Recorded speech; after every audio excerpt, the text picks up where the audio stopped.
All right, lipoprotein little a, what is it and why are we checking it? Well, anywhere from 10 to 15% of the population has lipoprotein little a. And the way to think about it is remember the container trucks for LDL particles carrying around triglycerides and cholesterols.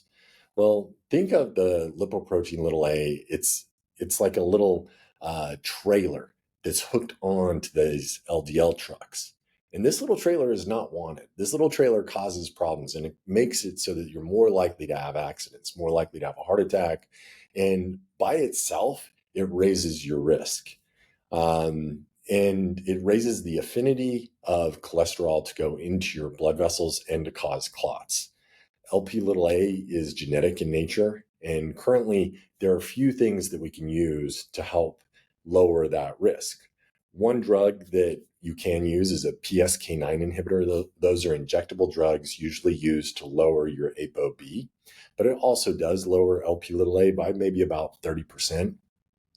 There are drugs in the pipeline, stage 3 trials, and hopefully when those come to market, they're going to decrease your LP little a more like 75% or something like that. So if you have a high LP little a right now, what we're likely to do is try to lower your ApoB, try to get rid of as much ApoB as possible. That might drop your LP little a little bit, but what it will do is bring down your overall risk. Because say you have a high ApoB, LP little a actually fits inside that ApoB. You can't really bring down that LP little a, but you can bring down that ApoB.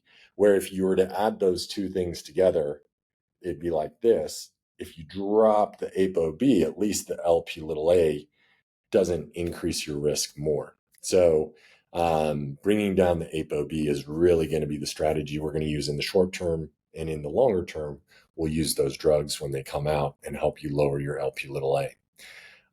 When you look at the risk curves of when LP little a really starts to make a difference, it depends on how high your LP little a is, but it's really around age 55, 65 that you see a dramatic jump in that risk, which makes sense because this damage happens over years, decades.